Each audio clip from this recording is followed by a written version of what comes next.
Bonjour à tous.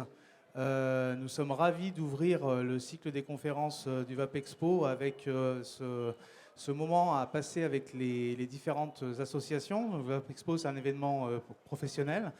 Donc les professionnels font le monde de la VAP, évidemment, mais il y a aussi, en France en tout cas, 4 associations avec des identités qui sont très spécifiques, qui touchent des publics spécifiques, qui savent travailler ensemble, mais qui mènent leurs actions différemment en fonction de qui elles représentent, et de je dirais, de leurs objectifs et des personnes qui les composent. Voilà. Nous avons Frédéric Saint-Gérand de l'EDUS, qui est membre du CA de l'EDUS, Michael Amoudi de la FIVAP, Stéphane Papatheodorou, j'ai toujours du mal, je me suis entraîné, pour la VAP du cœur, et Nathalie Dunant pour SOVAP.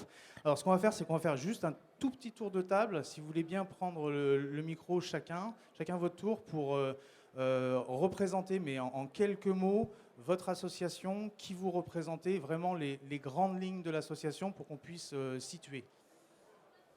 Bonjour, nous sommes l'EDUS. Nous représentons et défendons les vapoteurs pour une vape libre et responsable. Voilà. Bonjour, Michael Amoudi, on est la FIVAP, donc la Fédération interprofessionnelle de la vape. Aujourd'hui, on représente les professionnels avec un peu plus de 430 adhérents aujourd'hui dans notre association. Bonjour, je représente la VAP du cœur. Nous aidons les personnes vulnérables et dans la précarité à pouvoir décrocher du tabagisme en partenariat aussi avec les médecins. Bonjour, Nathalie Dunant, je représente ici SOVAP. SOVAP, c'est agir et dialoguer. On essaye d'établir le dialogue entre l'ensemble des parties prenantes de la vape, utilisateurs, professionnels et autorités de santé. Merci. Alors, je précise au niveau de l'EDUS, les adhérents de l'EDUS sont uniquement des particuliers, pas de professionnels. Au niveau de la FIVAP, essentiellement des professionnels, commerçants et fabricants. Au niveau de la vape du cœur, n'importe qui peut être adhérent et membre actif de la vape du cœur, on est d'accord. Et au niveau de SOVAP, n'importe qui aussi, avec une restriction simplement sur les financements qui doivent être des financements de particuliers. Alors, depuis 2 ans à peu près, on a vu arriver des réglementations, ça partait un petit peu dans tous les sens. C'était à la fois simple à comprendre sur certaines choses et à la fois très complexe sur d'autres choses. Je demandais à Michael de juste nous faire peut-être un petit inventaire de où on en est aujourd'hui, puisque on est arrivé à un moment où les lois sont passées, les réglementations sont engagées, et là les choses sont un petit peu fixées. Pas forcément comme on le veut, on va le voir, mais en tout cas, elles sont un petit peu fixées. Donc si tu peux, Michael, nous faire un petit inventaire assez rapide, qu'on voit à peu près où on en est aujourd'hui en termes de réglementation pour la vape en France aujourd'hui. Alors oui, en effet, réglementation qui a eu toute son application en fait en 2016 pour le 1er janvier 2017. On peut dire que 2016 a été assez rock'n'roll pour les professionnels de la cigarette électronique, qu'ils soient distributeurs ou qu'ils soient fabricants. Aujourd'hui, ce qu'on peut retenir, c'est que les flacons contenant de la nicotine sont limités en fait à 10 millilitres, ni plus ni moins. Donc cette réglementation ne concerne que les produits contenant de la nicotine. On n'a pas, par chance, en fait, en France, de limitation en fait, au niveau du matériel. C'est-à-dire qu'on n'a pas de déclaration à faire sur le matériel et nous n'avons pas non plus de limitation à 2 millilitres pour ce qui est de la partie cliromisère. Ensuite, les distributeurs doivent, eux, faire des rapports réguliers en fait, sur l'année vis-à-vis de leur vente, doivent aussi éviter de faire de la publicité ou de la propagande dans leurs magasins. Concernant ensuite les fabricants, il y a des déclarations à faire sur les produits à mettre sur le marché, qui sont aujourd'hui des déclarations faites auprès de la plateforme européenne et gérée par l'ANSES, plus évidemment une taxe qui a eu lieu donc de 295 € par produit, plus 120 € pour les coûts de renouvellement. Donc, tout ça sont effectivement des éléments qui permettent de dire voilà, la cigarette électronique fait partie du cadre légal français. C'est un produit qui ne disparaîtra plus, mais qui va continuer à être réglementé. Après, ce qu'on peut dire généralement, c'est est-ce que ça nous plaît? Évidemment que non. Mais les principes de la base d'une négociation, c'est déjà d'avoir des éléments à négocier. Donc les points vraiment forts, c'est qu'aujourd'hui, il y a une réglementation qui impose une notification des produits. Il y a une limitation sur les e-liquides nicotinés à 10 millilitres, 20 mg par millilitre. Voilà, le matériel, a priori pas de réglementation, on ne dépasse pas enfin, il y a cette histoire de 2 millilitres sur les matériels, ça n'a pas lieu en France. Alors, pas de réglementation sur le matériel, notamment, hormis le fait de la contenance des 2 millilitres qui était complètement absurde, notamment vis-à-vis comment dire, de l'utilisation de la cigarette électronique. En fait, l'arrêt du tabac est une conséquence de l'utilisation de la cigarette électronique, et si les contenants avaient été limités au niveau de la vaporisation, ça aurait été bien compliqué.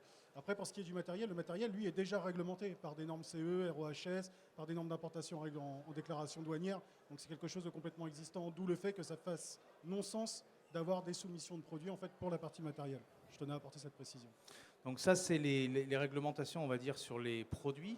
Et ensuite, les deux autres points, tu en as parlé, il y a donc l'histoire de la propagande et de la publicité. Donc on va y revenir avec Sovap sur la notion notamment de propagande. Et puis là, je m'adresse à toi, Frédéric. Il y a cette question du vapotage dans les lieux publics. Alors là, si on peut essayer d'être le plus précis possible, puisque c'est pas toujours très très bien compris, on voit tout et n'importe quoi. Est-ce qu'aujourd'hui, il est autorisé ou interdit de vapoter dans les lieux publics? Si oui, ou sinon, dans quel lieu public? Au travail, etc. Est-ce que tu peux nous faire un point là-dessus? Où on en est exactement? C'est quoi la loi aujourd'hui sur le vapotage dans les lieux publics? Alors, la loi, effectivement, elle est claire sur le sujet. Il est interdit de vapoter dans les lieux publics et les lieux de travail. Et les lieux pouvant accueillir du public et des enfants notamment, je crois. La loi, elle est claire. Pour l'instant, il n'y a pas de décret d'application, par contre, pour ce sujet-là. Donc nous sommes attentifs à ce qui va réellement sortir de là. Pour l'instant, on ne peut pas attaquer. Je n'ai pas de précision par rapport à ça. Donc aujourd'hui, très clairement, on est toujours dans la même situation qu'il y a plusieurs années, c'est-à-dire que ça dépend d'un... Je parle de la vape au travail, par exemple, qui est une grosse problématique. La vape au travail, effectivement, est régulée par le règlement intérieur actuellement, si il y a ou pas. Mais la loi, pour l'instant, ne s'applique, devrait s'appliquer, mais on n'a pas le décret. Il n'y a pas de texte, donc ça reste encore à la discrétion de l'entreprise via son règlement intérieur. On est d'accord? Via le règlement intérieur, tout à fait. D'accord, donc pour une personne qui souhaite vaper au travail, elle va voir son dirigeant, en fait, pour lui poser la question. L'entente avec les autres collaborateurs est primordiale, évidemment, sur ce sujet-là, et à discrétion, bien évidemment, du chef d'établissement. D'accord. Stéphane, vous, au niveau de la vape du cœur, vous intervenez avec des entités de santé au sens très très large. Peut-être nous préciser exactement avec quel type de structure vous travaillez. Et j'imagine que cette question du vapotage dans les lieux publics, quand on parle en plus des hôpitaux, des espaces de santé, etc., c'est un sujet que vous abordez forcément. Comment ça se passe exactement quand vous intervenez, quand vous faites essayer les matériels que vous en donnez? À mon avis, c'est une problématique qui se pose tout simplement. Où est-ce qu'on peut vaper? On va sur le parking, on va dans le parc, on reste dans les espaces fermés des hôpitaux, des espaces de santé. Alors nous, quand on intervient, en fait, que ce soit dans des XAPA, dans des CARUD ou même à l'hôpital, par exemple Ambroise Paré, où on a un atelier récurrent toutes les semaines, on a un lieu qui est dédié. C'est-à-dire qu'à Ambroise Paré, on a le prêt d'un chalet et dans ce chalet, on peut vaper et faire tester les bénéficiaires, que ce soit le matériel ou les liquides. Quand on est intervenu, par exemple, dans le cadre du mois sans tabac, pareil, ils prenaient les dispositions de manière à ce qu'on puisse vaper à l'endroit où on était sans que ça pose de problème de quelque sorte. Après, c'est sûr qu'on ne peut pas, dans une structure hospitalière, il va y avoir des règles. Actuellement, la vape du cœur avec l'EDUS travaille sur un groupe de travail justement pour l'HST, l'hôpital sans tabac. Donc il va y avoir des aménagements qui vont être faits pour prendre en compte la vaporisation en outil de réduction des risques. Donc ils commencent vraiment à l'accepter suite aux actions qu'on a menées pendant le mois sans tabac, où les médecins ont pris conscience qu'en fait la vaporisation avait un très fort potentiel dans la réduction des risques, notamment en la combinant avec les autres moyens de substitution nicotinique. Donc là, on commence à être accepté. Et a priori, d'après ce qu'on a pu lire, il y aura peut-être des mesures qui permettraient aux gens qui sont hospitalisés pour des longues durées et dans une chambre individuelle de pouvoir vaper dans leur chambre, par exemple. Parce que là, il y a des documents qui sont sortis, notamment émanant du RESPAD, je Oui, crois, exactement. avec des recommandations très très claires, avec Oui. même des tableaux à 2 entrées, différents cas. Je suis hospitalisé, je ne peux pas sortir de ma chambre, je suis seul dans ma chambre. A priori, moi j'ai lu, je pourrais avoir le droit de vaper, c'est ça? Voilà, complètement. Dans la mesure où il faudra avoir un dispositif qui n'émet pas trop de vapeur, à éviter les liquides qui pourraient déranger. Donc en étant discret quand même dans son utilisation, mais il y a des moyens d'avoir des aménagements. D'accord, donc de spécifier certains cas pour le Voilà. vapotage en milieu hospitalier, en service de Exactement. santé. Ouais, d'accord. Nathalie, là-dessus, sur le vapotage dans les lieux publics, au-delà de Sovap, tu écris aussi dans le Vaping Post, etc. Le point vraiment sur la réglementation, on en est où quand Frédéric nous parlait des décrets ça va sortir quand tu sais ça exactement? Quand est-ce qu'on va vraiment être fixé là-dessus? Ben, non, on ne sait pas. Pardon. C'est toujours en discussion, notamment dans le groupe de travail vapotage qui s'est ouvert à l'issue du sommet de la VAP l'année dernière. Et donc c'est encore un sujet ouvert. C'est un sujet qui va être abordé au prochain sommet de la VAP entre les différents intervenants et aussi la Direction générale de la santé. Donc c'est un point qui est ouvert. Aujourd'hui, voilà, c'est encore possible. On peut peut-être espérer aussi qu'ils ne vont pas se dépêcher trop de faire des décrets, à moins, parce que finalement, on est aujourd'hui dans un statu quo. Hein. Il y a de nombreuses lois qui n'ont pas de décret d'application et qui restent un peu suspendues. Ça va peut-être être le cas aussi. Voilà.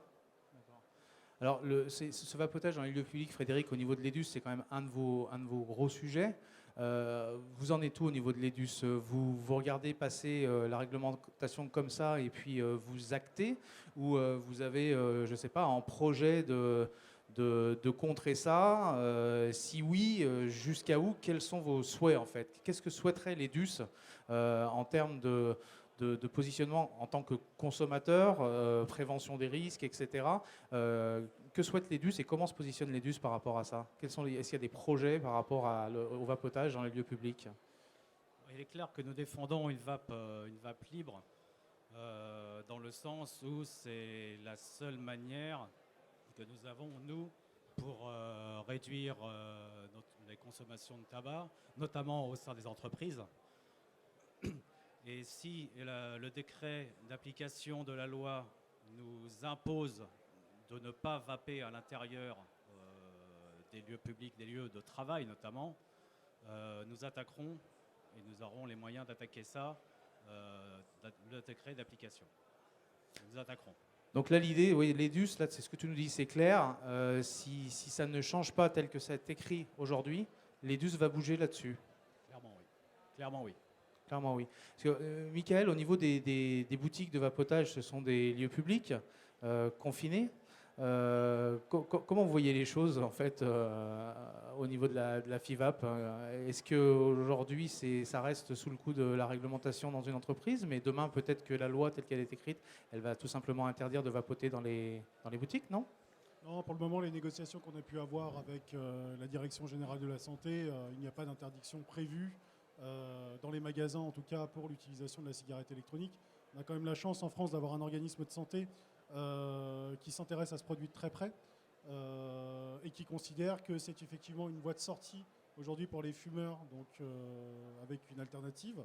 Donc non, il n'y a rien de prévu à ce sujet-là. Après, ce qu'on peut dire, nous, sur la partie vapotage dans les lieux publics, c'est qu'on ne peut pas... On peut pas avoir un discours rationnel vis-à-vis de ça, vu qu'on est professionnel, on n'est pas philanthrope, on gagne de l'argent. Donc évidemment, vapoter dans les lieux publics, pour nous, c'est très intéressant. Mais j'ai envie de dire, après, chacun son boulot. C'est-à-dire que si on commence à intervenir, nous, auprès d'instances, pour commencer à défendre un bout de gras, finalement, parce qu'on est professionnel, on ne peut pas être crédible. Donc, oui, mais on est quand même dans une situation, on en parlait hier avec Jean-Philippe au Québec, où quand un consommateur, un fumeur rentre dans une boutique, la première des choses qu'il va avoir à faire, c'est simplement d'essayer le matériel, de comprendre comment ça marche, essayer le matériel, de voir ce que ça fait, est-ce que ça pourrait me convenir, pour choisir le matériel. Ensuite, choisir le taux de nicotine, quelque chose de très très important, choisir la saveur, donc l'action finalement de vapoter dans une boutique est concomitant à l'action de dire je vais tenter de switcher, passer de la cigarette à la cigarette électronique. Donc c'est quand même un point, même si tu peux dire ça peut être jugé parti, mais à un moment donné ça se défend quand même. Hormis le problème de santé publique qui peut être défendu effectivement par des professionnels, mais qui est plus défendable aujourd'hui par des associations comme la VAP du Cœur et IDUS et SOVAP, nous ce qu'on défend c'est aussi une industrie, c'est des emplois. Se dire voilà, si aujourd'hui le consommateur rentre en magasin et ne peut plus tester les produits, c'est clairement la mort de la vape. Et la mort de la vape, ça signifie aussi la mort des professionnels. Parce que derrière, effectivement, il y a une industrie qui s'est développée, il y a des emplois, il y a des gens qui travaillent, il y a des choses qui sont faites sérieusement. On fait des études régulièrement, on apporte des études scientifiques, on ne montre pas de blanche sur toute la partie déclaration, sur la partie matérielle. Je crois que la France est un très très bon exemple en la matière. Donc nous, c'est l'économie, quoi. C'est la vente. On peut se défendre là-dessus. On n'est pas une association de consommateurs. Donc si on arrive avec des arguments consommateurs, on n'est pas crédible. Pourquoi ? Tout simplement parce que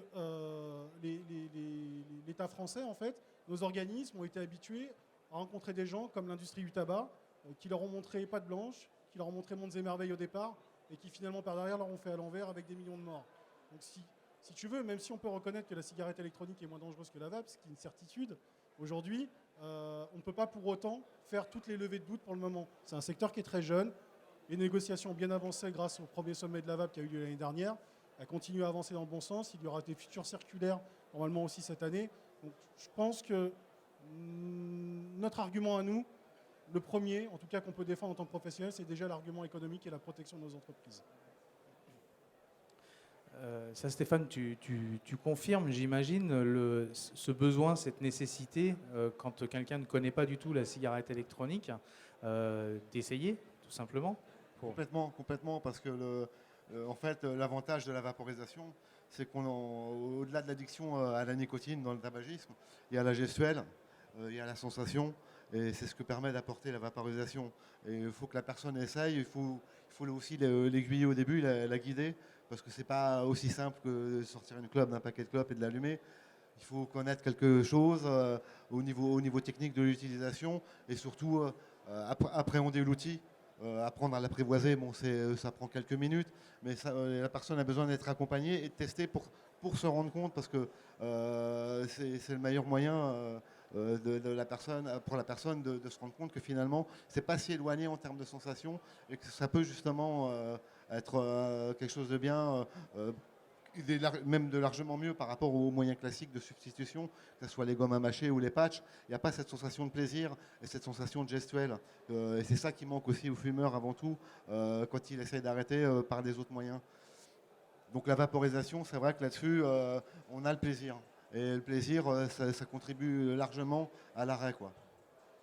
Alors justement, au niveau de la vape du cœur, avec toutes les actions que vous menez, etc., moi je me souviens, il y a quelques mois, il y avait quand même des peurs au niveau de votre association, de simplement savoir si vous alliez pouvoir continuer à vivre, justement pour les questions de propagande du produit. Comment ça s'est passé déjà au niveau de vos interlocuteurs sur le terrain, et comment ça se passe aussi avec les autorités de santé finalement? Est-ce que vous avez réussi à expliquer ce que vous faites, comment vous le faites, et est-ce que vous avez d'une certaine manière une sorte d'autorisation pour faire les choses? Est-ce que vous vous sentez dans la loi, hors la loi? Comment vous vous situez par rapport à tout ça, justement par cette question de propagande? Alors nous, à ce niveau-là, en fait, quand on est allé à la DGS, on a clairement exposé notre position au niveau de la DGS, notamment le fait qu'on faisait de la distribution gratuite de matériel et de liquide qui venait soit de dons de professionnels, soit de particuliers, et qu'on formait aussi des personnels médicaux à l'utilisation, de manière à ce qu'ils puissent prendre l'intérim entre deux interventions. Et a priori, la DGS était assez ouverte là-dessus, parce que on ne fait pas de commerce. Donc le fait qu'il n'y ait pas de commerce, on ne fait pas de pub, on ne parle pas des marques. Après, on va avoir pléthore de produits. Nous, ce qui nous intéresse, c'est l'action qu'on mène dans le sens où on va s'adresser aux personnes qui ne feraient pas la démarche parce qu'elles n'en ont pas les moyens de pouvoir tester la vaporisation pour arrêter la cigarette. Sachant que quand on est allé à la DGS, on a quand même eu une infirmière d'Ambroise Paré qui est la responsable Qui est venu avec vous.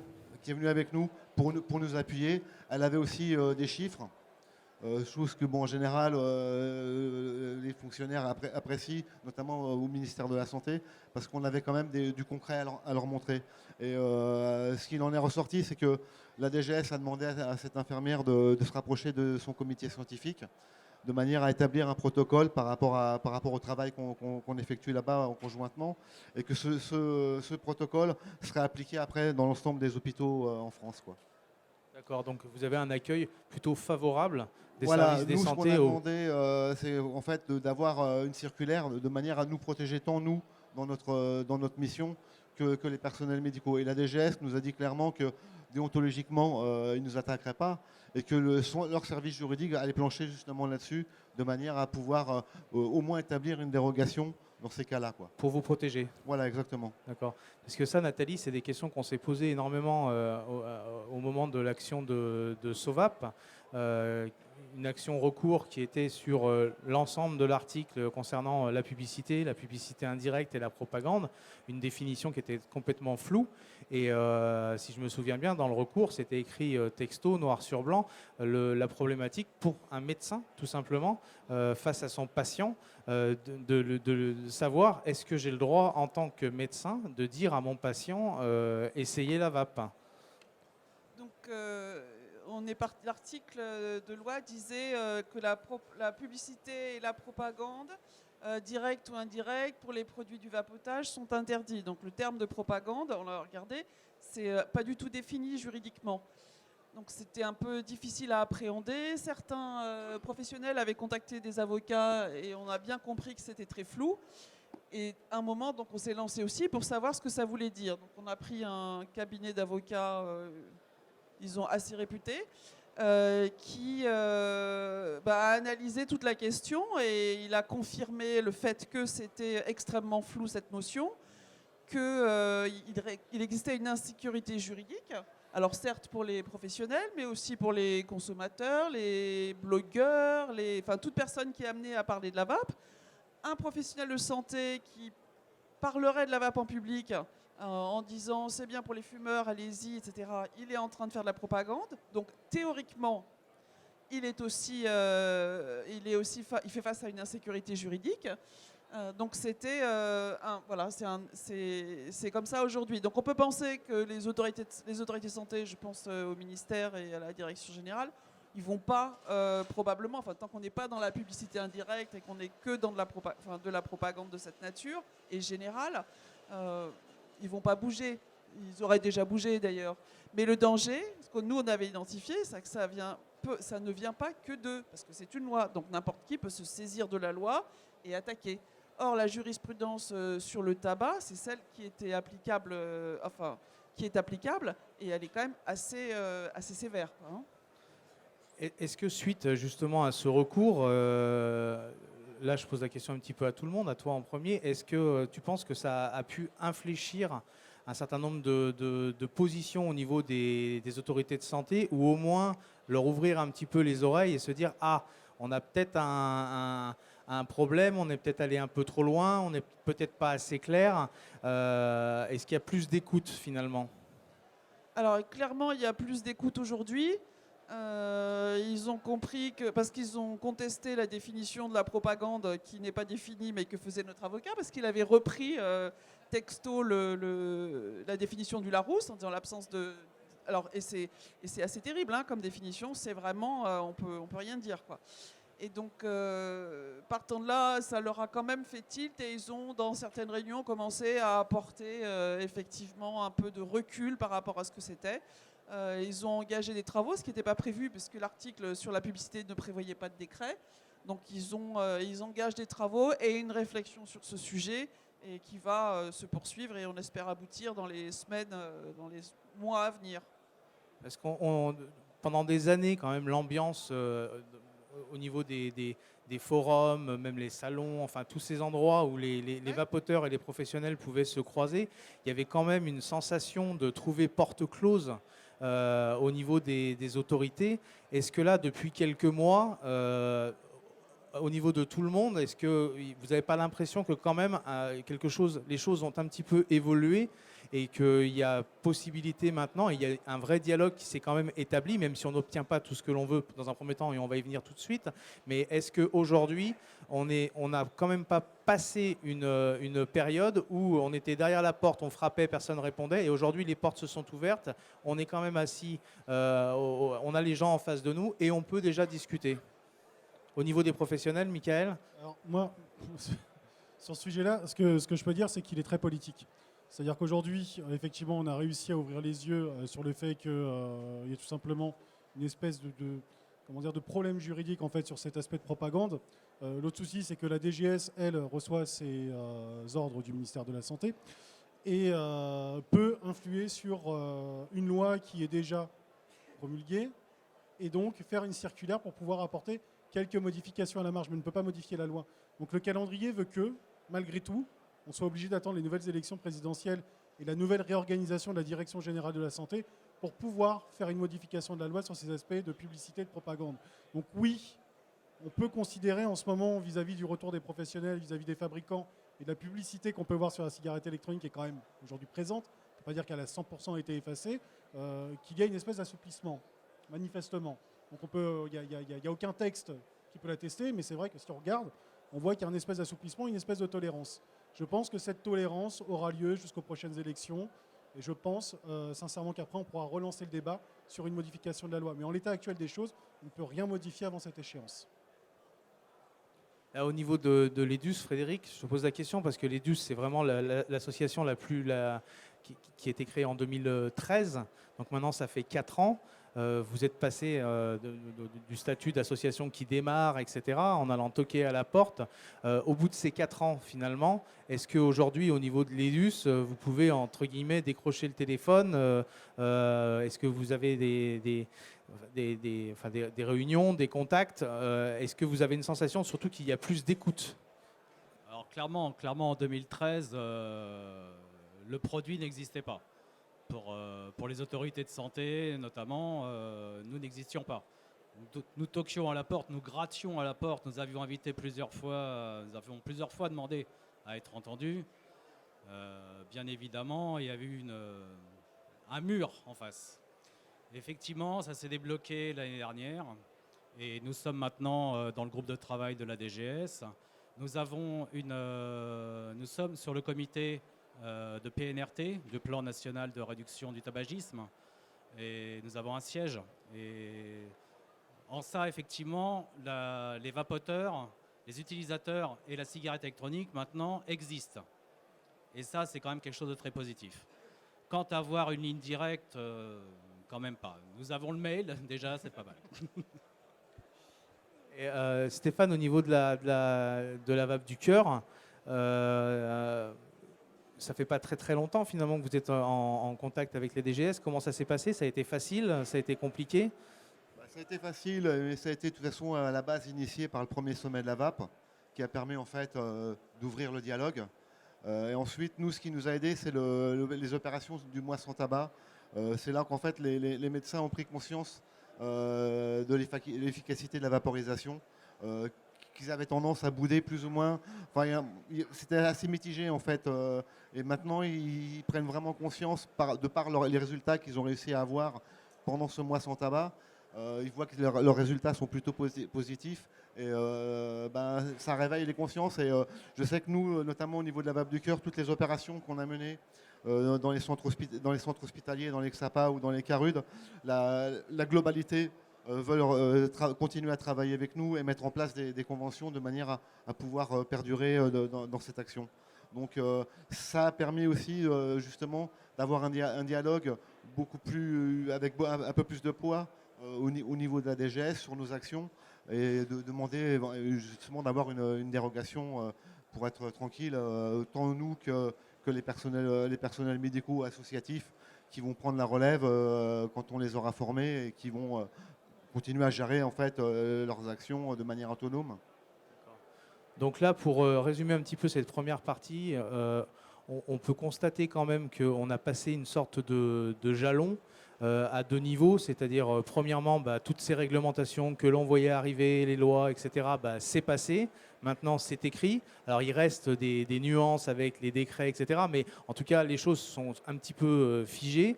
D'une part. D'autre part, les associations, là il y a 4 associations qui ont des natures différentes. On se rend compte que toutes les associations peuvent discuter au moins avec la Direction générale de la santé. Il y a de l'écoute, il y a des contacts qui sont pris. Donc aujourd'hui, comme tu disais Frédéric, on existe. Comme tu disais Mika aussi, c'est un produit qui est là, qui est réglementé. Donc de toute façon, il est là et il ne bougera plus.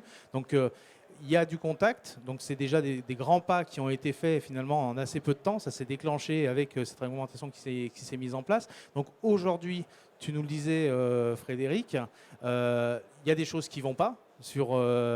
J'aimerais qu'on fasse le tour sur les choses qui ne vont pas et au niveau de chaque association, qu'est-ce que vous comptez faire là dans les mois, voire les années à venir, parce qu'il y a peut-être certaines problématiques qui ne sont pas liées seulement à la réglementation française, mais qui sont liées à la réglementation européenne, qui doit être transférée sur la France, etc.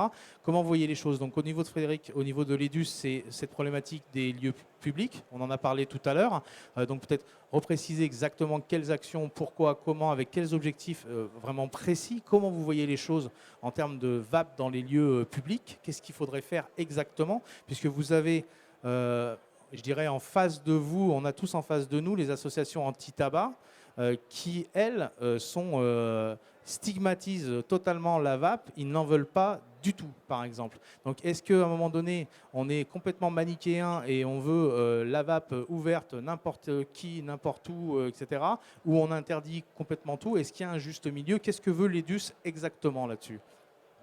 Clairement, à l'opposé effectivement des associations anti-tabac, nous prenons une VAP libre. Et dans cette liberté, effectivement, la liberté de vaper, globalement, quel que soit le lieu. Alors effectivement, ce sera forcément, ce qui sortira de ces négociations, sera forcément quelque chose qui sera entre le tout noir, on interdit tout, et le tout blanc, on est libre partout. Ça, on le sait. Pour négocier, il faut que chacun avance. Pour l'instant, on n'a pas encore cette négociation, clairement. Mais aujourd'hui, vous avez des objectifs qui sont clairs. Hier, je discutais avec un vapoteur qui me disait je compte venir au sommet de la vape, mais est-ce qu'on aura le droit de vapoter dans la salle? Je lui dis non, a priori, on n'aura pas le droit de vapoter dans la salle parce que c'est simplement la réglementation du CNAM qui l'impose. Et il me dit je viens pas. Je fais oui, mais bon, c'est un petit peu compliqué parce que de toute façon, faut bien se rendre compte que probablement, on n'aura pas le droit de vaper partout, n'importe comment, quoi. Mais où est-ce qu'il faut placer exactement le curseur en tant qu'association EDUS? Où est-ce que vous placez exactement le curseur pour dire c'est ça qui est raisonnable, qui va à la fois faire respecter la liberté pour les gens et à la fois ne pas dépasser certaines bornes? Parce que c'est assez compliqué quand même. Hein. C'est même carrément subtil. On n'a pas une réponse claire là-dessus. C'est du bon sens. Il est évident qu'on va pas vaper comme des cochons, c'est le terme. Et bon, chez les vapoteurs, ils me comprendront. On va pas se mettre à faire ce qui s'est passé hier soir dans un vapéro, à enfumer complètement un restaurant, où des gens essayaient de faire des photos d'un anniversaire, où on voyait même pas la personne qui fêtait son anniversaire, quoi. C'est du bon sens. Nous, en tant qu'association, oui, on le voit clairement ici. En tant qu'association, on n'a pas de curseur. Chacun doit pouvoir maîtriser sa vape. Après, ce qui leur sortira en termes de loi, effectivement, ce sera une négociation entre le rien et le tout. Est-ce que la charte qui avait été écrite il y a 2 ou 3 ans est un point de repère qui est encore aujourd'hui pérenne? C'est tout à fait pérenne. C'est une base de départ de travail, effectivement, sur lequel nous engageons à discuter, bien évidemment. Donc ça, c'est les lieux publics, on va dire. Est-ce qu'il y a d'autres actions au niveau d'autres choses qui ne vous conviennent pas au niveau de l'EDUS, des projets, de dire à nous, il faudrait changer ci vis-à-vis du point de vue des consommateurs? il y a deux choses à considérer. Il y a la partie française, l'application française des lois, entre les lois santé, entre autres justement ces régulations de vapotage dans les lieux publics, et l'application de la directive européenne. La directive européenne sera peut-être rediscutée d'ici 2020. Il y aura une phase 2, on va dire. Là, nous sommes en relation avec les autres associations européennes de consommation de nicotine. Et c'est à ce niveau-là qu'il faudra essayer d'intervenir. Mais pour l'instant, on n'a pas de vision plus lointaine que ça. Donc, en termes très concrets, Michael, toi tu disais tout à l'heure, on n'est évidemment pas tout à fait satisfait de la réglementation telle qu'elle est écrite. Quels sont les points particuliers sur lesquels les professionnels voudraient, souhaiteraient ou ont déjà décidé d'agir? L'une des priorités, ce sera la contenance. 10 millilitres, 20 mg, c'est pas acceptable. Aujourd'hui, c'est un vrai problème. C'est un vrai problème de consommation pour moi et un vrai problème budget et un potentiel risque de voir des utilisateurs revenir au tabac parce qu'ils sont systématiquement en fait, obligés d'investir dans des flacons. Est-ce que tu peux nous dire déjà pourquoi, est-ce que tu sais pourquoi les flacons sont limités à 10 millilitres, à 20 mg de nicotine par millilitre par flacon? Pourquoi on est sur ces 10 millilitres alors que quand on a du 3 mg, pourquoi ça ne serait pas 30 millilitres, etc.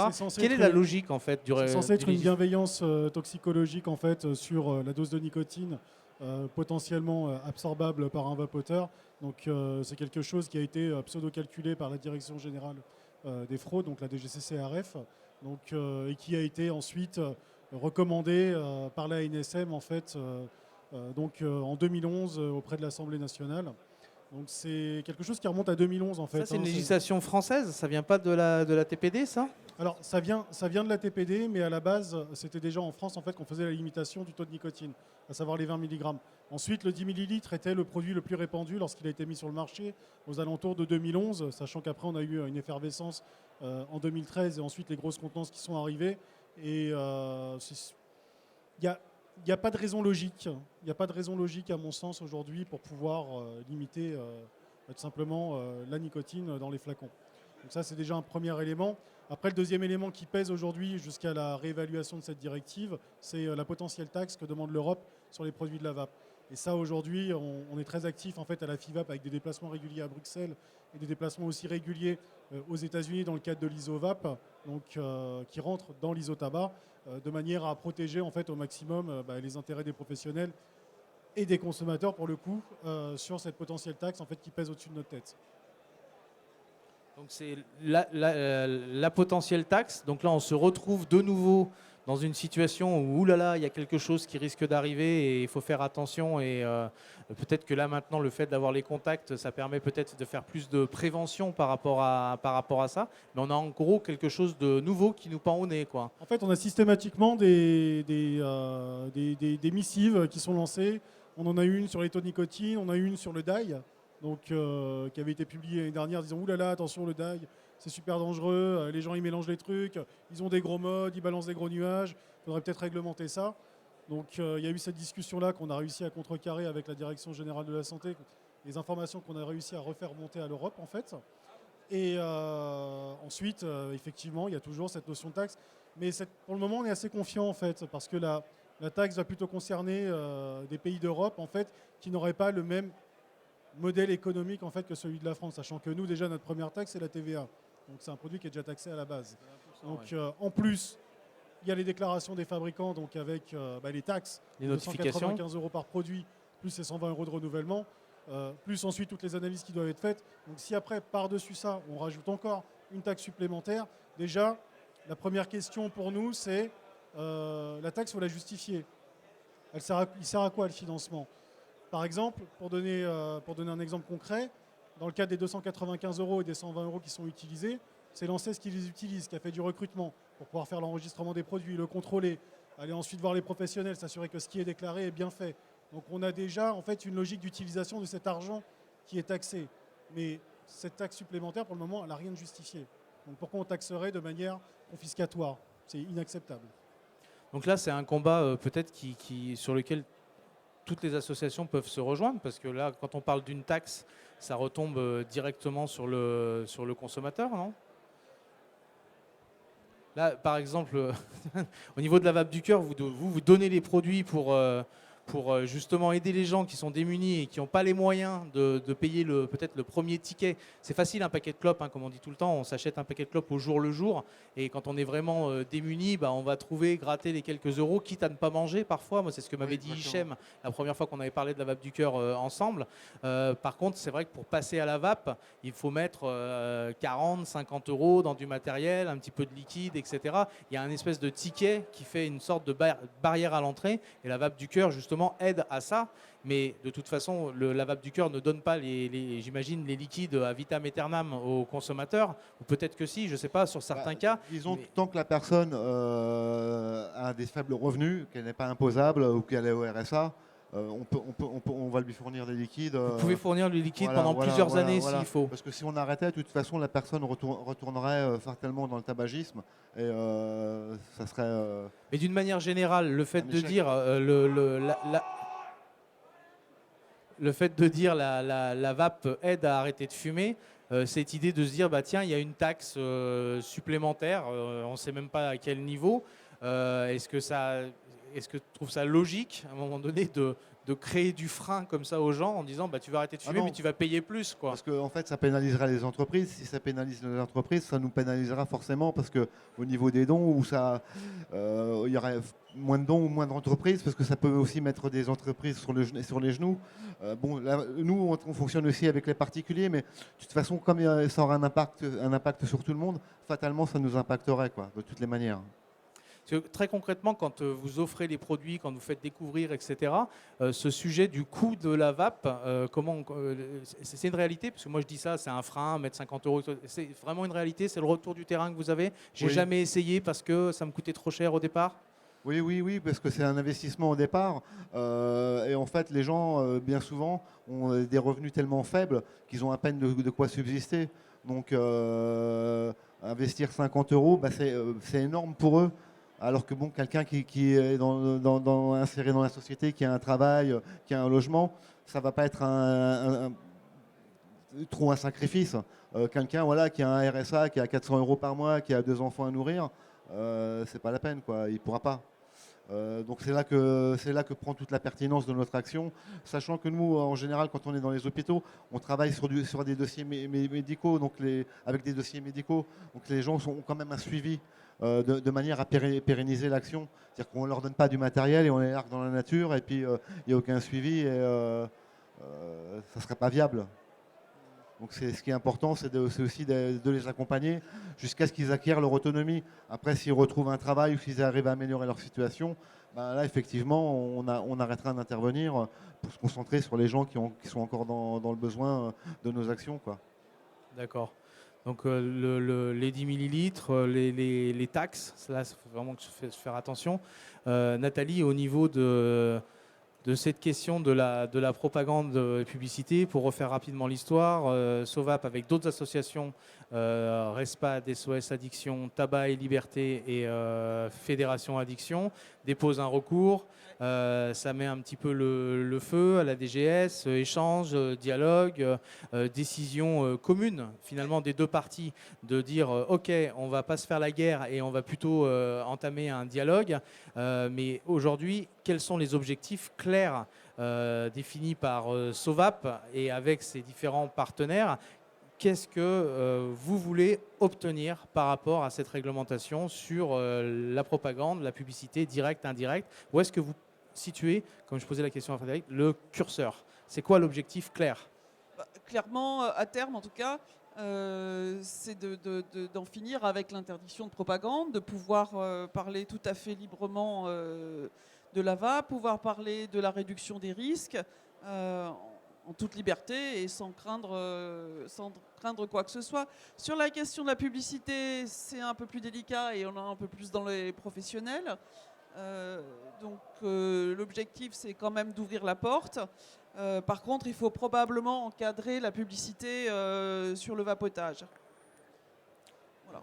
Parce qu'il y a différentes formes de publicité. On voit Alors oui, il y a au différentes. Royaume-Uni, on Oui. voit des smoking center services, Voilà. smoking services qui font de la publicité dans les rues par voie d'affichage en disant à la population switch to vaping.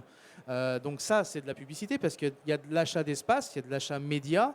L'annonceur, c'est une association. Je ne sais pas exactement comment ils sont financés, si c'est gouvernemental ou pas. C'est encore autre chose, mais ça rentre dans le champ de la publicité, clairement. Ouais, moi je vois ça plutôt dans le champ de la propagande, mais enfin, parce que la publicité, c'est un objectif commercial de vendre. Là, ils n'ont pas d'objectif de vendre des produits, de vendre des liquides. Leur objectif, c'est une campagne de santé publique en réalité. Donc en Angleterre, les autorités de santé sont clairement en faveur de la vape.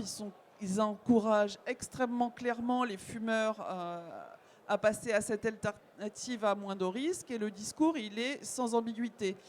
Donc on voit naître localement, parce que ce n'est pas encore non plus national, mais dans les Stop Smoking Service, qui sont des agences d'aide à l'arrêt du tabac, on n'a pas ça en France. Ce sont des centres gratuits qui aident les gens à arrêter de fumer, ce qui a aussi beaucoup concouru à la baisse du tabagisme au Royaume-Uni. Ça s'est accéléré depuis 3 ans, depuis qu'ils encouragent le vapotage. Et donc, il y a certains de ces centres qui prennent des initiatives. Notamment, ça a démarré aussi avec leur équivalent du mois sans tabac. Et donc, on a vu effectivement des affiches. Time to switch, c'est le moment de changer. Et on voit des photos de dispositifs de vapotage pour encourager les gens à aller vers la vape. Donc le discours là-bas, il est extrêmement clair. Mais ça, moi, je le classerais plutôt dans la propagande pour les produits du vapotage, enfin tel que c'est formulé en France, et pas de la publicité, parce qu'ils ne cherchent pas à vendre. Ils cherchent à encourager les gens à choisir une solution beaucoup moins risquée que le tabagisme. Et du coup, alors, bien compris là-dessus, et du coup, la publicité purement Alors- et simplement pour les produits du vapotage, Alors- comment se situe Sovap là-dessus? Je vais poser la question à toutes les associations pour avoir vraiment ce sentiment sur faut-il faire de la publicité? Si on doit la faire, doit-elle être réglementée, limitée? On a des exemples avec le tabac où c'est la prohibition totale, interdiction de publicité, partenariat, quoi que ce soit. On a par exemple l'alcool qui peut peut-être être un point de repère à un moment donné parce qu'on voit des publicités pour l'alcool, mais il y a une réglementation qui est très stricte. Qu'est-ce que souhaite Sovap là-dessus? Puis on va faire le tour de toutes les associations pour dire est-ce qu'il faut faire de la publicité, autoriser la publicité pour les produits de vapotage, publicité commerciale? Il faut être cohérent. Hein. Si on dit que c'est un produit qui est peu dangereux, qui apporte à la santé publique, où est l'intérêt d'interdire la publicité pour ce produit? Alors on dit il n'est pas, il y a un terme consacré, il n'est pas tout à fait innocent. Enfin, c'est pas un produit, il faut quand même Anodin. faire un petit peu anodin. Voilà, c'est ça. C'est pas un produit anodin. Donc on peut imaginer qu'effectivement il faut un certain encadrement, pas inciter les jeunes qui apparemment néanmoins selon les études sont pas du tout incités, à moins qu'ils ne soient fumeurs. Après, donc c'est vrai que moi quand j'ai vu partout la publicité pour la logique, ça me gênait quand même. Ça me gênait d'autant plus qu'elle était issue de l'industrie du tabac et je comprends que ça puisse en gêner certains. Alors, il est vrai, alors en Angleterre, ils avaient fait un modèle particulièrement intéressant d'encadrement de la publicité qui est plus à jour depuis la TPD.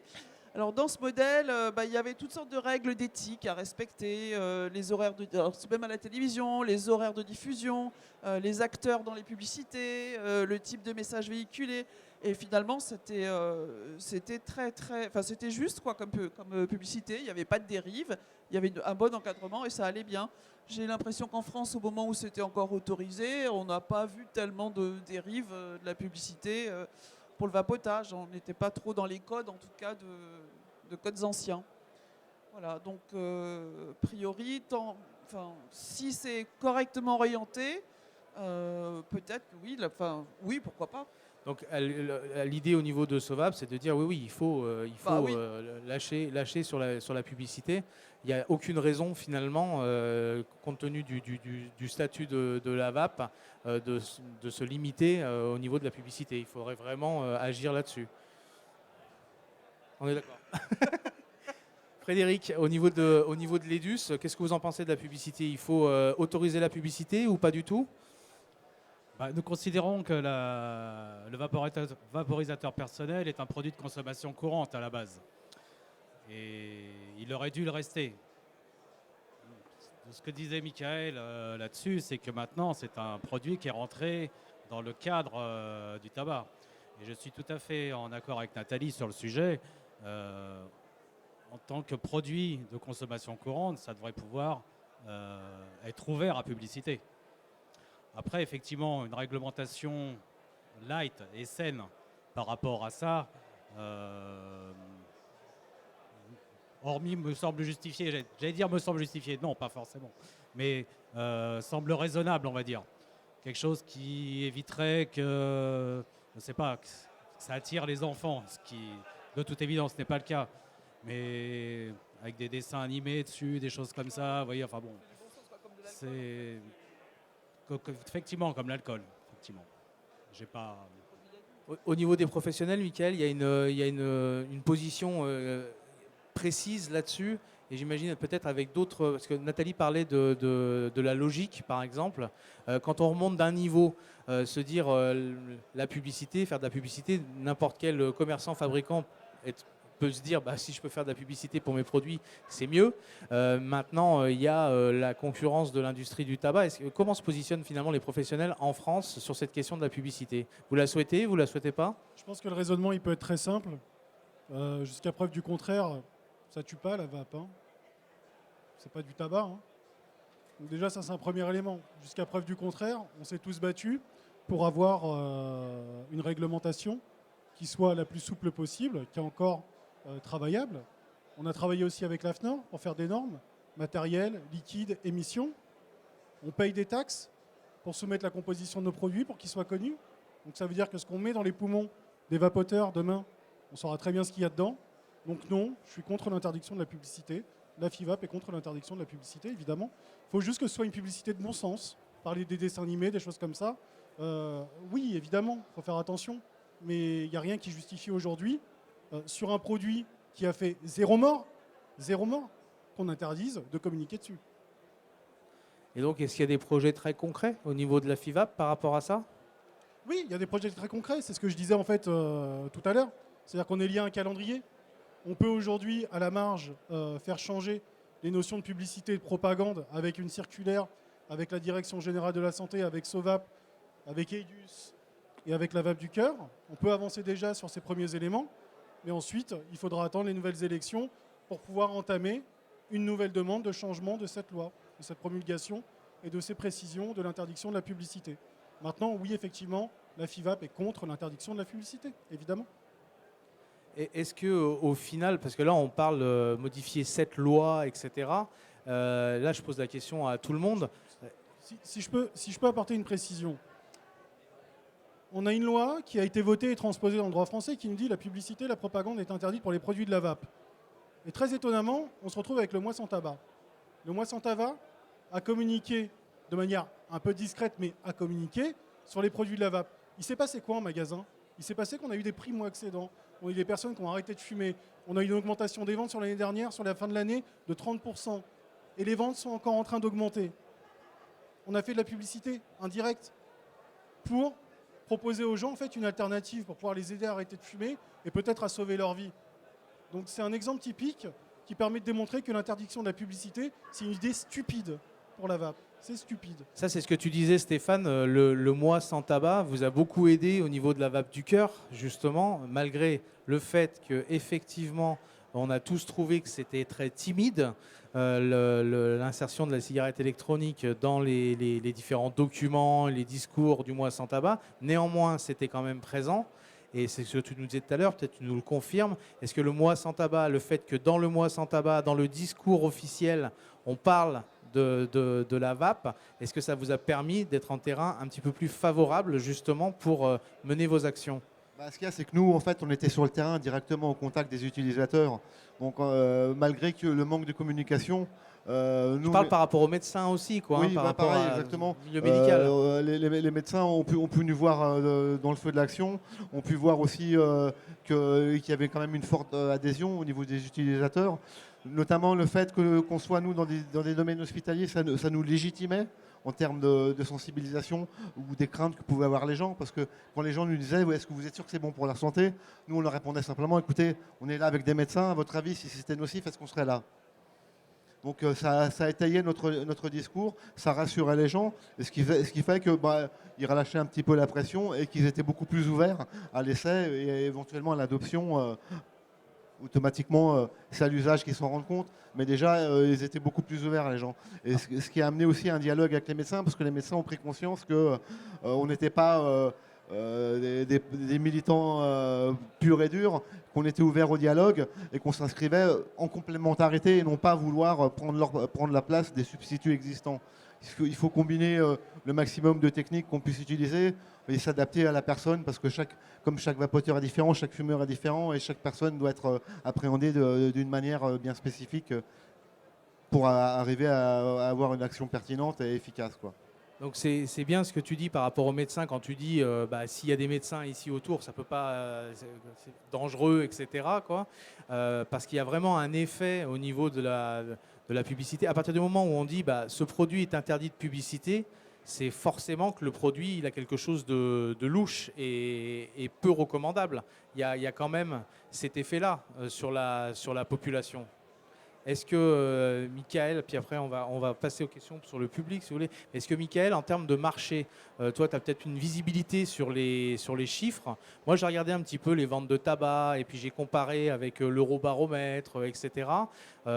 J'ai constaté en faisant des calculs à peu près à la louche que de 2010 à 2014, il y a eu une baisse des ventes continue du tabac de l'ordre de moins 13,8%, donc grosso modo moins 14%, c'est quand même beaucoup. Depuis les années 2002, il n'y avait pas eu d'impact aussi fort sur les ventes de tabac. Quand on lit l'OFDT, ce n'est pas clairement identifié, c'est la prévention, etc. Or, le PNRT a commencé en 2014. Donc clairement, quand on regarde l'Eurobaromètre, il y aura 1 million de vapoteurs en France. Donc on fait les calculs, consommation journalière, etc. C'est l'impact de la vape de toute façon de 2010 à 2014. Par contre, de 2015-2016, où là, il y a commencé à avoir un discours officiel, on a parlé des réglementations, etc. Bizarrement, légère augmentation, légère baisse, mais de nouveau, ça stagne. Est-ce que toi, au niveau des chiffres que tu as sur le marché de la vape, etc. Non, ça stagne pas, bien au contraire, c'est en constante augmentation et ceci s'explique par une chose. Déjà, premièrement, par le fait qu'il y ait une réduction dans les magasins de manière importante de tout l'aspect geek, c'est-à-dire qui concerne en fait une population bien donnée de vapoteurs qui sont déjà des vapoteurs confirmés, qui savent utiliser leur matériel, qui ont des pratiques qui sont particulières et qui maîtrisent.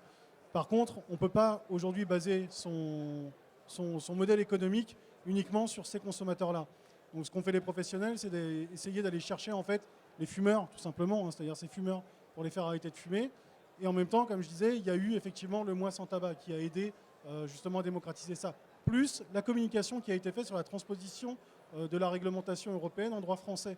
Ce qui fait qu'une majeure partie de la population qui avait consommé entre 2010 et 2014 et qui avait dit moi ce produit je le mets de côté parce que ça fuit, ça fait pas de vapeur, le hit que j'engorge il est pas bon, le mec qui est en face de moi il n'est pas formé, il sait pas ce qu'il vend, ces gens-là se sont dit maintenant que c'est réglementé, maintenant qu'on a des réponses à m'apporter et maintenant que je peux avoir une sécurité sur ce produit-là, je peux repasser la porte de mon vape peux y shop revenir. et je peux aller voir le professionnel qui est en face de moi parce que a priori, s'il était là il y a 2 ans, c'est qu'a priori aujourd'hui il est à peu près qualifié pour pouvoir me proposer un bon produit et que la technologie a dû évoluer et qu'en plus l'État français me garantit que je peux en acheter parce que c'est légal.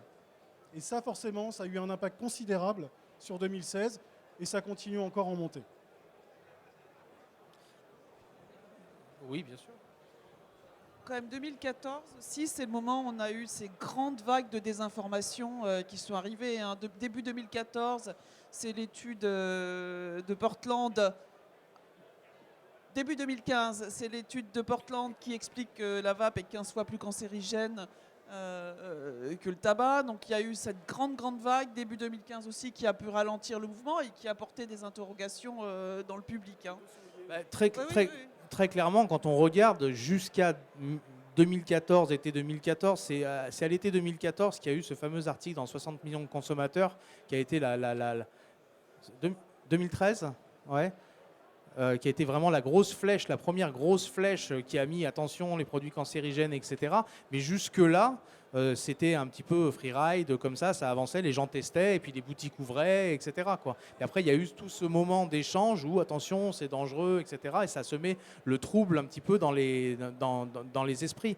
Et aujourd'hui, c'est ce qui se passe au niveau des échanges qu'il y a, que ce soit sur la publicité, la réglementation sur les produits, c'est de dire, attention, réglementer, oui. Enfin, moi, on peut résumer peut-être, c'est réglementer, oui, on est tous d'accord.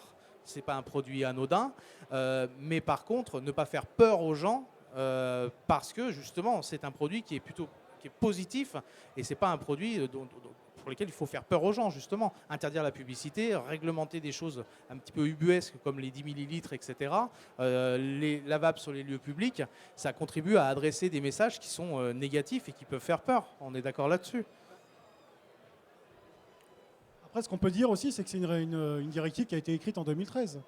Donc on est à la préhistoire de la vape, quoi. C'est tout jeune. C'est des produits sur lesquels on commence à avoir du retour de longue consommation, sur lesquels on commence à avoir des études, sur lesquels on commence à avoir des réglementations, sur lesquels on commence à avoir des normes. Donc tout ça, ça a été créé avant, tous ces éléments-là. Et en trilogue.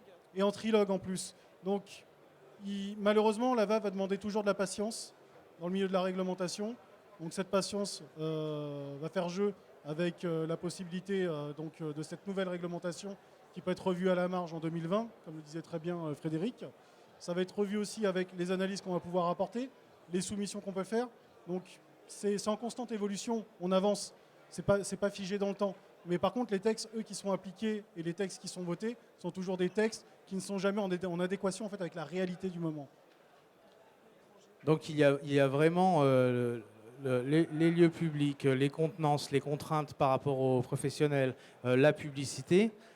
Clairement, même si les choses se sont un petit peu figées là, il reste beaucoup de sujets à mener. C'est loin d'être fini. Il ne faut pas s'endormir. C'est bien pour ça que les associations sont là, restent actives, continuent à bouger, qu'il faut les aider. Pardon ? On en a pour 10 ans. Voilà, on en a pour 10 ans.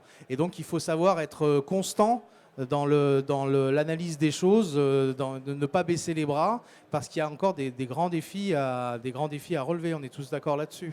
Et il y a des projets. Donc les DUS, les lieux publics, la FIVAP, cette contenance de 10 millilitres qui n'a aucun sens, que ce soit SOVAP sur les questions de propagande, de publicité qui concernent aussi tout le monde. La VAP du cœur, pérenniser vos actions et pouvoir vraiment vous ancrer justement sur toutes les actions que vous menez au niveau des services de santé, des unités de santé, etc. Toutes les associations ont vraiment besoin d'aide pour continuer et rien n'est fait, quoi. Faut surtout pas s'endormir. On arrive là à un petit peu plus d'une heure. Est-ce que dans le public, il y a des questions à poser aux différents intervenants? Alors, je ne sais pas si on a un micro pour le public. Est-ce qu'on a un micro pour le public ou pas? Non? Alors, s'il y a des questions, levez le bras et puis on vous fait passer un micro.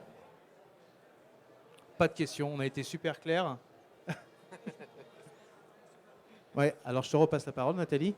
Donc il y a quand même une chose aussi qui est importante de souligner, c'est qu'en France, on est plutôt bien placé et plutôt une vape ouverte par rapport à un grand nombre d'autres pays. Le seul pays qui est plus ouvert aujourd'hui que la France, c'est la Grande-Bretagne. Sinon, la plupart des pays, la situation de la vape est beaucoup plus difficile qu'elle n'est chez nous. Pourrait discuter avec nos amis belges que j'ai vu passer tout à l'heure. C'est Kafka. Hein? La Suisse. Les Suisses, ils ne sont pas dans l'Europe, donc ils n'appliquent pas la TPD. Donc en Suisse, la nicotine est interdite. Moi, je vais quand même dire la Belgique, parce qu'il m'a montré hier soir. Donc sur le flacon de 10 millilitres, ils ont les mêmes obligations d'avertissement sanitaire, mais en 3 langues. Je ne sais pas si vous imaginez. Alors finalement, on ne les voit plus, parce qu'on voit que des petites lignes. Voilà, la plupart des pays ont appliqué les 2 millilitres de contenance maximum pour les cliros. Ça, on est l'un des rares pays dans lesquels ce n'est pas appliqué grâce à une virgule, ce qui a fait protester certains fabricants outre-Manche notamment. Qu'est-ce qu'il y a encore? Alors, au Portugal, par exemple, ils ont une taxe sur 0. Hein? Alors, Italie, moi, je n'arrive pas. J'ai du mal à comprendre, en fait. Parce que l'Italie, ils ont une taxe. Parce que après, c'était fini la taxe. Elle est revenue? Bon, elle est revenue. Donc, il y a une taxe en Italie. Donc voilà, donc en France aujourd'hui pour l'instant on est plutôt bien, enfin oui les associations ont bien travaillé et on est dans une situation plus favorable et probablement dans une perspective aussi assez favorable. On s'en sort pas trop mal, On s'en sort pas trop finalement, mal, ouais. en France. Moi, je pense sincèrement, grâce à l'action justement des associations, grâce au fait aussi que c'est un produit qui a beaucoup pris en France. C'est une action générale. Beaucoup de commerçants, des fabricants, il y a beaucoup de fabricants de liquides qui sont très dynamiques, etc. La France est quand même un des pays, je ne sais pas en termes de volume, mais où c'est très très actif. La vape est vraiment très très active en France. Et donc c'est positif. Donc on finit sur cette note positive. Est-ce que vous avez un mot à rajouter par rapport au sujet qu'on a évoqué? Mika, il est bavard. Alors, je pense qu'on peut dire que voilà, quoi, c'est pas fini. La FIVAP continuera à se battre, son bureau et ses membres. On est tous là pour un produit qui potentiellement va sauver des millions de vies dans les années à venir. Au-delà de l'aspect ludique du produit, de la vape plaisir, etc., je pense qu'on peut tous se dire ici qu'on pratique un fabuleux métier et qu'il faut continuer à se battre pour ça, à se battre pour les fumeurs et à faire en sorte d'éradiquer le tabac en France, quoi. Ah ouais, je vais finir en parlant à ta place, Stéphane, parce que hier on a pas mal discuté sur la vape du cœur et je pense que tu peux profiter ici là, de tout le monde qu'il y a pour peut-être lancer un appel parce que vous avez besoin d'aide à la vape du cœur, non? Oui, effectivement, on manque de moyens humains, notamment avec les actions futures. C'est-à-dire qu'on va prochainement signer une convention avec les hôpitaux de Paris, mais ça peut être amené à être étendu à l'échelon national. Et malheureusement, on n'est pas en mesure au jour d'aujourd'hui d'avoir les moyens humains et même les moyens logistiques de pouvoir faire face à tout ça. Sachant qu'on a pour projet de faire évoluer l'association en intérêt général de manière à avoir des subventions, de manière aussi à offrir une défiscalisation pour les professionnels, pour leur faciliter les dons, parce qu'au jour d'aujourd'hui, les professionnels ou les particuliers qui nous font des dons le font juste par conviction, parce qu'ils n'ont aucun avantage à le faire. Mais là où on manque cruellement de moyens, c'est les moyens humains, parce qu'on arrive très peu à fédérer suffisamment de bénévoles pour pouvoir être efficace partout, et on ne peut pas être sur tous les fronts en même temps avec l'équipe qu'on est actuellement, quoi.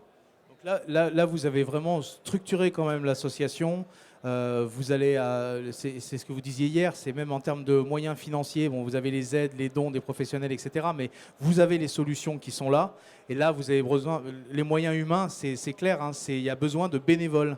Il y a besoin de gens qui connaissent la vape et qui sont localisés partout en France et qui peuvent, avec la vape du cœur, justement aider, se déplacer, donner du temps. C'est pas de l'argent, c'est simplement donner du temps, comme ça se fait dans des milliers d'associations en France. Et la vape du cœur en a vraiment besoin. Aujourd'hui, c'est vraiment douloureux le manque de personnes, et je suis convaincu qu'il y a plein de personnes qui ont envie de donner. Il y a des tas de gens qui sont sur Facebook, sur les forums, etc., et qui passent énormément de temps pour aider les gens. En fait, et c'est très gratifiant, je tiens vraiment à le dire, on est derrière son ordinateur, on aide, on donne des conseils, c'est facile, on est chez soi, on est au chaud, mais sortez, contactez la vape du cœur, vraiment. Parce que d'aller rencontrer les gens et de voir en face, les commerçants le disent souvent, c'est un vrai bonheur d'aider quelqu'un à arrêter de fumer, etc.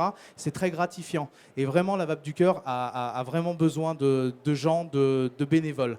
Et, pas 100 000, mais quelques dizaines de personnes déjà. Si ça pouvait se répartir sur tout le territoire, c'est vraiment important. Vraiment C'est un important. bon début. Moi, c'est vrai que c'est très gratifiant. Ça l'est encore plus quand on s'adresse à un public qui est assez précaire, parce qu'ils sont vraiment encore plus reconnaissants de ce qu'on fait, parce qu'on leur apporte vraiment le matériel, les liquides, le conseil, comme s'ils étaient en boutique, parce que bon, bien souvent, soit on va être des professionnels ou anciens professionnels ou des vapoteurs expérimentés, et on va amener aussi notre conviction, notre force de persuasion, parce que on est déjà, il ne faut pas l'oublier, tous des anciens fumeurs, et on est passé par des stades où vont démarrer, et on a des conseils pertinents à leur apporter.